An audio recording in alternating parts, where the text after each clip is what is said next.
It's time to get your checking account to zero with free checking from PenFed. That's zero ATM fees, zero balance requirements, and zero time spent waiting for your paycheck to direct deposit because you can receive it up to 2 days early. Open your account with just $25 and see how big zero can be. Apply online today at PenFed.org/free checking. Early direct deposit eligibility may vary between pay periods and timing of payers' funding. To receive any advertised product, you must become a member of PenFed, insured by NCUA. PenFed's got great rates for everyone. Do you know someone on your holiday gift list that's looking to cut costs? Consider a Henson razor. Henson razors use quality standard blades that only cost 10 cents each. That means you'll only be spending pennies a month on blades. Compare that to multi-blade cartridges that cost 20 to 30 times more. Over a couple years, that special someone on your list will save hundreds and get a safe and smooth shaving experience along the way. To learn more and to get 100 blades for free, go to hensonshaving.com/holiday. The world's great novels.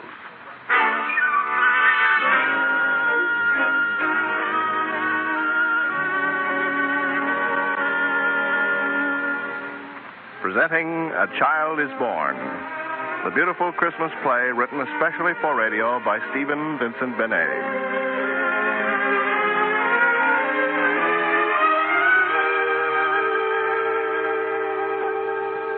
I'm your narrator.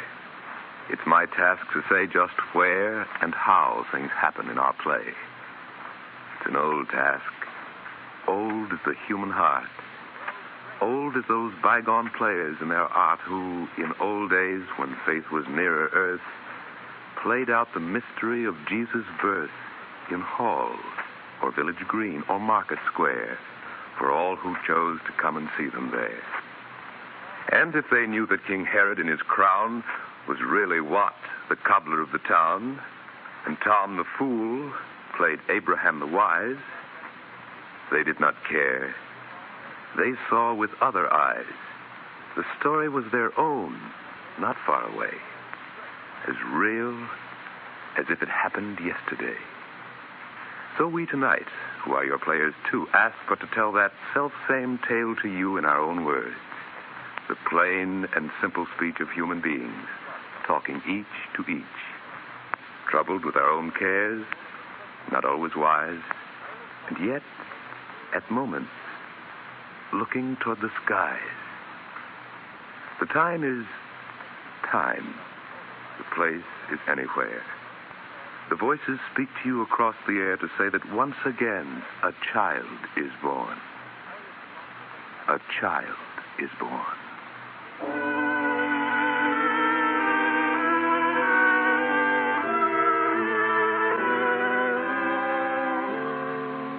There is a town where men and women live their lives as people do in troubled times. Times when the world is shaken. There's an inn. A woman sings there in the early morning. In Bethlehem of Judea there shall be born a child born of woman and yet undefiled. He shall not come to riches and might, but in love and stable he shall be man's light. King Herod, now what will you say of the child in the stable this cold winter day? I hear the wind blowing across the bare thorn.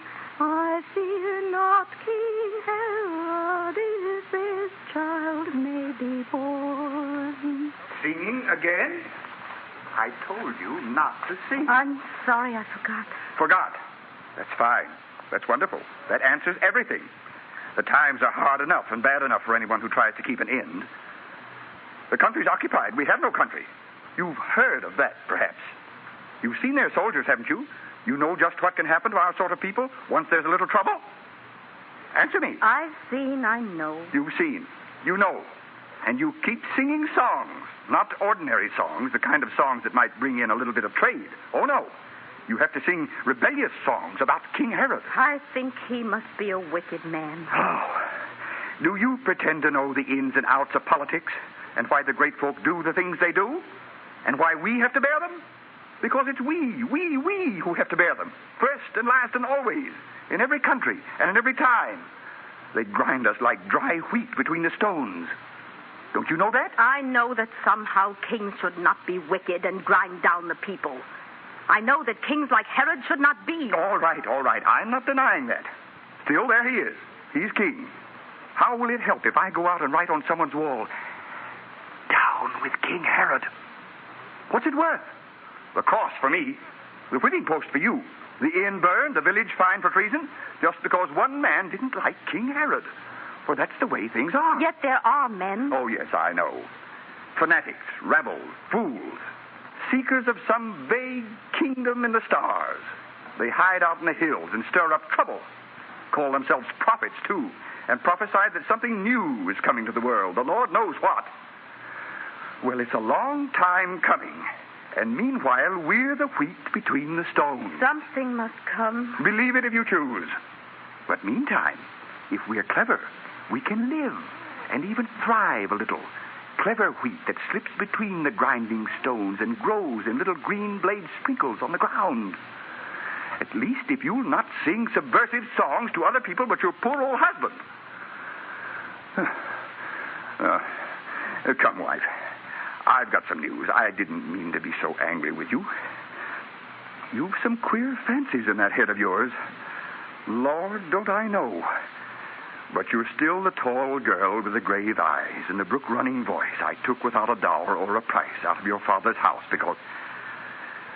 Oh, well, because you came. And they've not been so bad, the years since then. Now have they? No. That's right. Give us a kiss. I couldn't help the child. I know you think of that this time of year. He was my son, too, and I think of him. I couldn't help his dying. No, my husband. I am a barren bough. I think and sing and am a barren bough. Oh, come. The fault is mine. I had my joyous season, my season of full ripening and fruit, and then the silence and the aching breast. I did not mean to speak of this at all. I do not speak of it. I will be good. There is much left, so much. The kindness and the bond that lasts for years, and all the small and treasurable things that make up life and living. Do not care so much. I've forgotten. I'll sing softly, not sing at all. It was long past and gone. Tell me your news. Is it good news? Ah, the best. The prefect comes to dinner here tonight with all his officers. Oh, yes, I know. The enemy, of course, the enemy. But someone has to feed them. And they'll pay? Cash. On the nail? Yes. Good. I thought you'd say so. Oh, we'll make no great profit, not tonight. But once he's come here, he'll come again. And we shall live, not die. And put some coin, some solid enemy and lovely coin under the hearthstone, eh? Ah, what's that? I'll go. The maids aren't up yet, lazy bones. A minute, just a minute. It's early yet. You needn't beat the door down. This is an honest inn. Good morning. Hail, Caesar. Are you the keeper of this inn? Yes, sir. Orders from the prefect. No other guests shall be entertained at your inn tonight after sundown. The prefect wishes all the rooms to be at the disposal of his guests. All the rooms? You understand plain Latin, don't you? Yes, sir, but... Well? Sir, when the prefect first commanded me, there was a party of my countrymen engaged for a small room. He'd hear no noise at all. This is the prefect's feast, the Saturnalia. You've heard your orders. Yes, sir. Yes, indeed, sir. See, they are carried out. No other guests. Hail, Caesar! Hail, Caesar. Well, that's pleasant. All rooms at the disposal of the prefect. No other guests. I'll have to warn Ben Ezra. But he's a sound man. He'll understand. We'll cook his mutton here and send it to him. And the wine, too. A bottle of good wine, the second best. Let the prefect pay for it. That will make up. No other guests. Remember, no other guests. I will remember. Well, then, to work. All this work to do and the fire barely started. Sarah? Leo? Where are those lazy servants? Where's the fish? Where's the new bread? Why haven't we begun? Leah and Sarah, come and help your mistress. I'll rouse the fools. There's work to do today. In Bethlehem of Judea, there was an inn also. There was no room within it for any but the foe. No child might be born there, no bud come to bloom. For there was no chamber, and there was no room.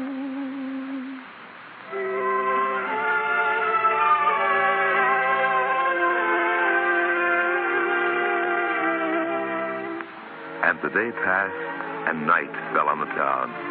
Silence and still and cold. The houses lay huddled and dark beneath the watching stars, and only the inn windows streamed with light. And then the Sicilian said to the Ethiopian, he said... Well, I remember when we first took over Macedonia. There was a girl. Quiet, quiet. The prefect wishes to say a few words. Gentlemen, men of Rome, mindful of Rome's historic destiny, and of our good friend King Herod, who has chosen an alliance with Rome rather than a useless struggle, keep them under with a firm hand. What's he saying up there? I don't know the big words. soldiers. You and your soldier. Oh, he's not so bad. He brought me a trinket. See? You and your Roman trinkets. I hate serving them. I'd like to spit in their cups each time I serve them. You wouldn't dare. Oh, wouldn't I, though? Here. What's this?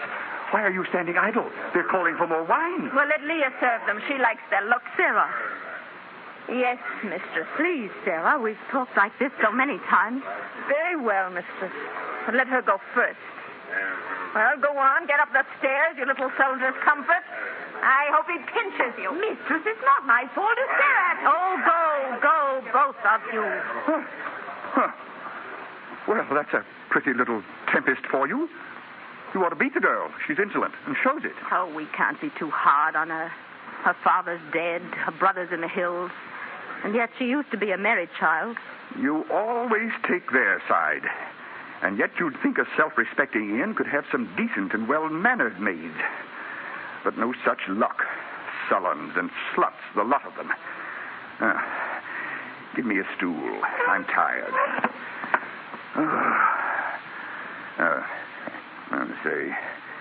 Say 30 dinners and double for the prefect. And the wine, best, second best, and common. Oh, not bad. But then, why do you sit there staring at the fire, so silent and so waiting and so still? I don't know. I'm waiting.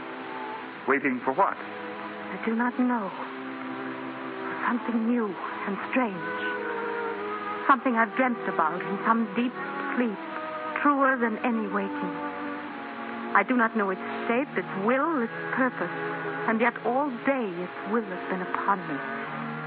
And there is light in it, and fire, and peace, newness of heart, and strangeness like a sword. And all my body trembles under it, and yet I do not know. Oh, you're tired, my dear. Well, we shall sleep soon. No, I'm not tired. I'm expectant as a runner is before a race. A child before a feast day. A woman at the gates of life and death. Expectant for us all. For all of us who live and suffer on this little earth with such small brotherhood. Something begins. Something is full of change and sparkling stars. Something is loose that changes all the world.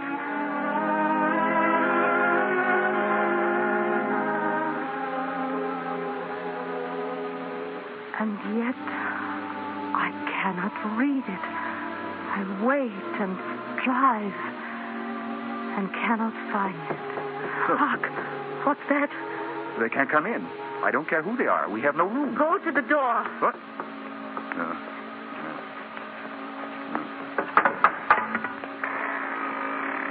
Well?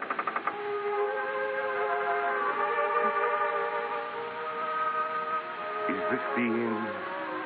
Sir, we are travelers, and it is late and cold. May we enter? Who is it? Just a pair of country people, a woman and a man. My wife and I are weary. May we come in?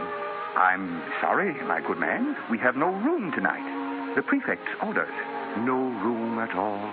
Now, nobody likes turning trade away, but I'm not my own master. Not tonight. It may be in the morning. Wait. Must you mix in this? Wait. Good sir, the enemy are in our house, and we... Oh.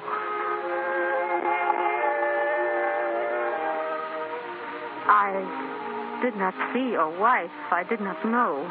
Her name is Mary. She is near her time. Yes. Go, get a lantern, quickly. What? Quickly. I once had a child. We have no room. That's true. And it would not be right. Not here, not now. Not with those men whose voices you can hear, voices of death and iron, King Herod's voices. Better the friendly beast. What am I saying? We have a stable at the inn, safe from the cold at least. And if you choose, you shall be very welcome. It is poor, but the poor share the poor their crumbs of bread out of God's hand so gladly. And that may count for something. Will you share it? Gladly and with great joy. The lantern, husband? Nay, I will take it. I can see the path. Come.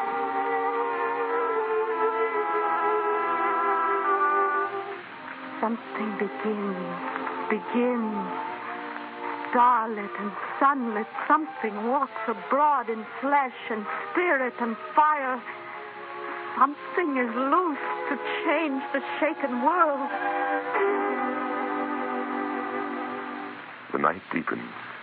The stars march in the sky. The prefect's men are gone.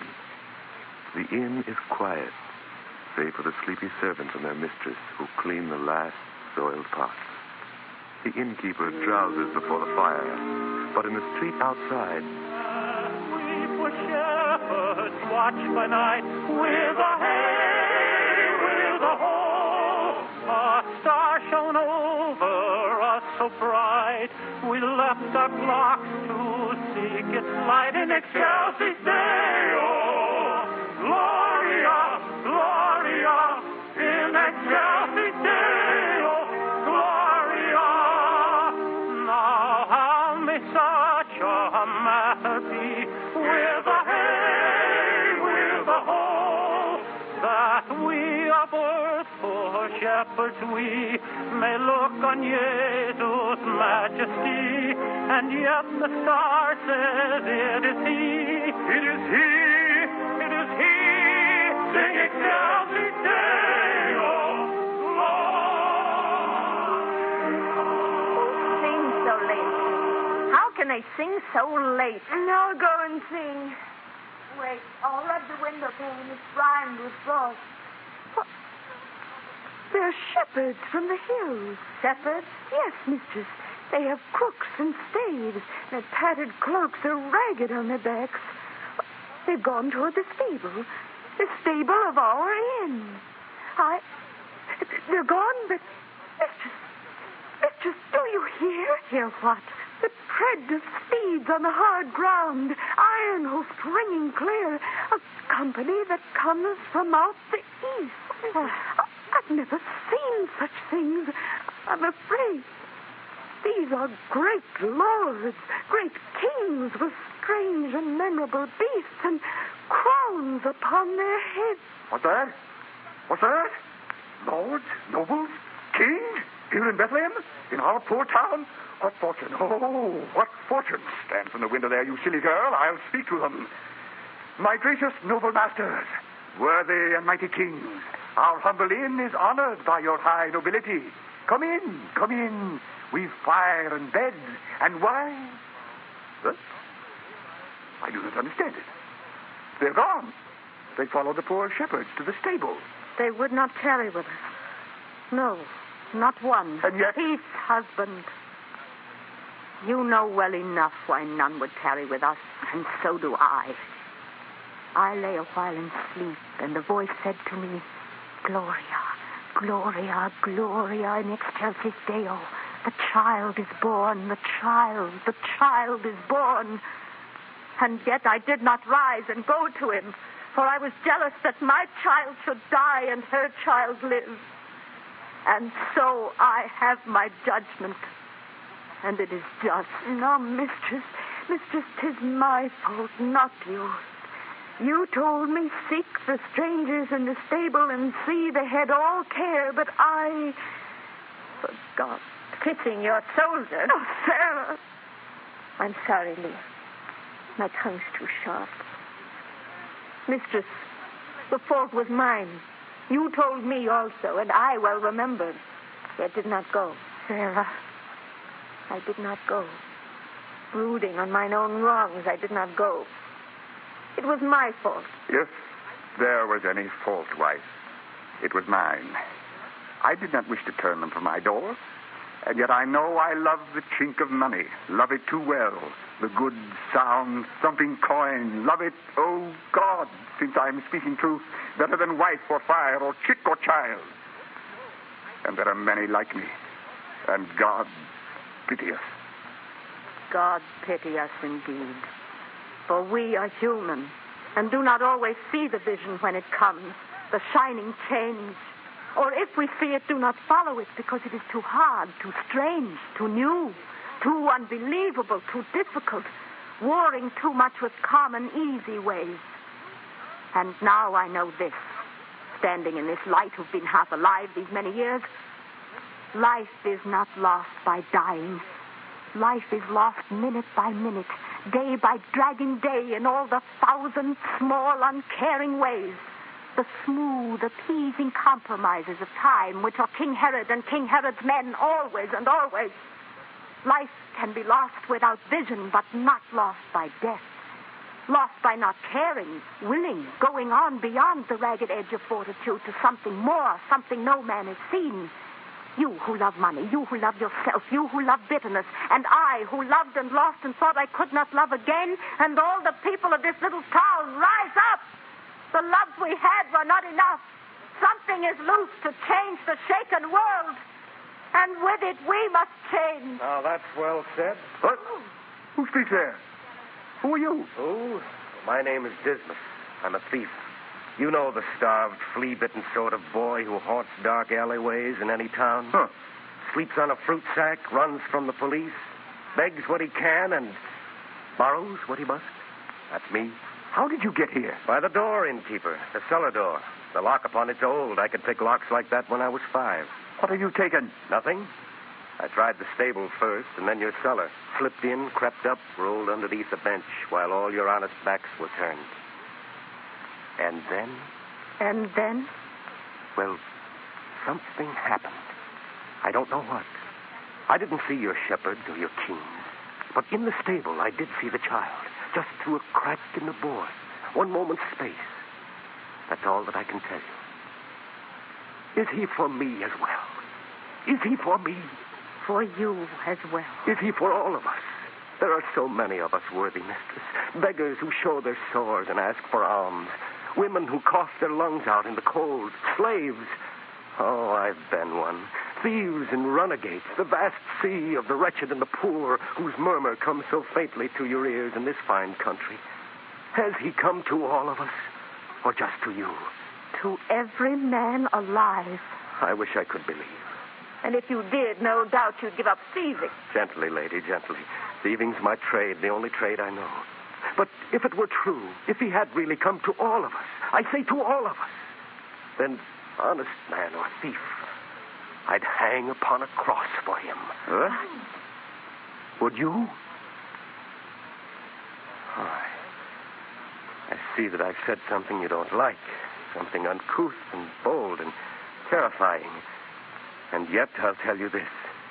It won't be till each one of us is willing, not you, not me, but every one of us, to hang upon a cross for every man who suffers, starves, and dies. Fight his sore battles as though they were our own, and help him from the darkness and the mire, that there will be no crosses and no tyrants, no Herods, and no slaves. Well, it was pleasant thinking things might be so. And so I'll say farewell. I've taken nothing. But he was a fair child to look on. Wait. Why?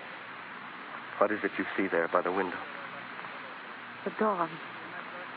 The common day. The ordinary, poor, and mortal day. Shepherds and the kings have gone away. The great angelic visitors are gone. He is alone. He must not be alone. I do not understand you, wife. Nor I. Dismas the thief is right. He comes to all of us or comes to none. Not to my heart and joyous recompense for what I lost. Not to your heart or yours, but to the ignorant heart of all the world, so slow to alter, so confused with pain. Do you not see? He must not be alone. I think that I begin to see, yes. We are the earth. His word must sow like wheat. And if it finds no earth, it cannot grow. We are his earth, the mortal and the dying, who have betrayed him once and will betray him. Forget his words. Be great a moment's space under the strokes of chance and then sink back into our small affairs. And yet, unless we go, his message fails. Will he bring peace? Will he bring brotherhood? He would bring peace. He would bring brotherhood. And yet he will be mocked at in the street. Will he slay King Herod and rule us all? He will not slay King Herod. He will die. There will be other Herods, other tyrants, great wars, and ceaseless struggles to be free, not always one. These are sad tidings. No, they're glad tidings of great joy, because he brings man's freedom in his hands, not as a coin that may be spent or lost, but as a living fire within the heart, never quite quenched, because he brings to all the thought, the wish, the dream of brotherhood, the new word that has changed the shaken world. And though he die, his word shall grow like wheat. And every time a child is born in pain and love and freedom hardly won, there will be women with a right to say, Gloria, Gloria in excelsis Deo, a child is born. Gloria, Gloria, come, let us go. What can we bring to him? What mortal gift? I have a ribbon. It is my prettiest. It is not much, but he might play with it. I have a little bell my father gave me. It used to make me merry. I've kept it.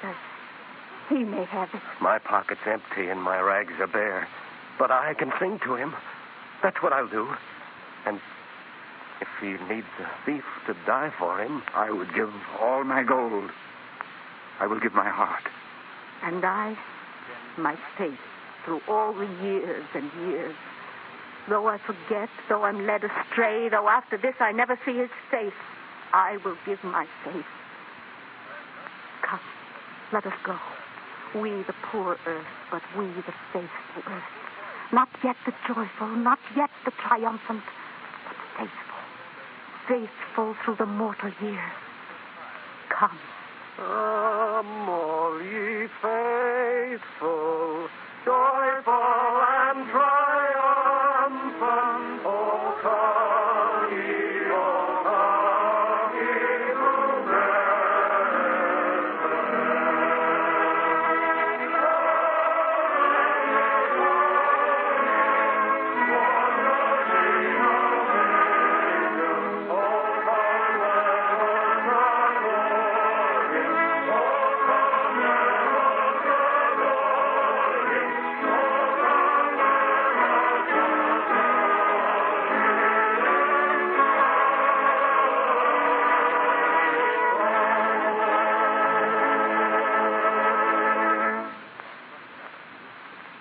You have just heard A Child is Born, a Christmas play written especially for radio by Stephen Vincent Benet. Next week, World's Great Novels will present the Christmas chapters from the Pickwick Papers by Charles Dickens. The music for A Child is Born was written by Emil Soderstrom, and the orchestra was directed by Bernard Berquist. The entire production was under the direction of Homer Heck. Geraldine Kay was featured as the innkeeper's wife, and Maurice Copeland as the innkeeper. The narration was by Ken Nordine. Dismas was played by Harry Elders, Joseph by William Green, Leah by Martha McCain, Sarah by Ruth Shames, and The Soldier by Bob Smith, with vocal music by Dick Page and the Round Towners. This is John Conrad. This program comes to you from Chicago and is a presentation of the National Broadcasting Company and its affiliated independent stations. This is NBC, the National Broadcasting Company.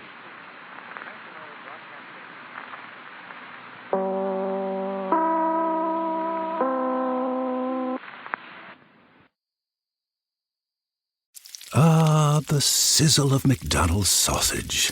It's enough to make you crave your favorite breakfasts. Enough to head over to McDonald's.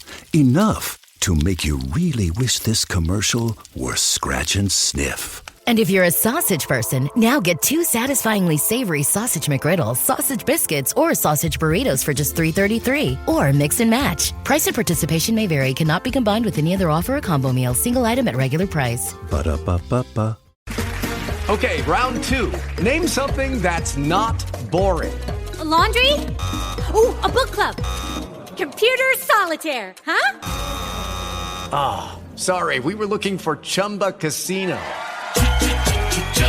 That's right, ChumbaCasino.com has over 100 casino-style games. Join today and play for free for your chance to redeem some serious prizes. ChumbaCasino.com. No purchase necessary. Void where prohibited by law. 18+ terms and conditions apply. See website for details.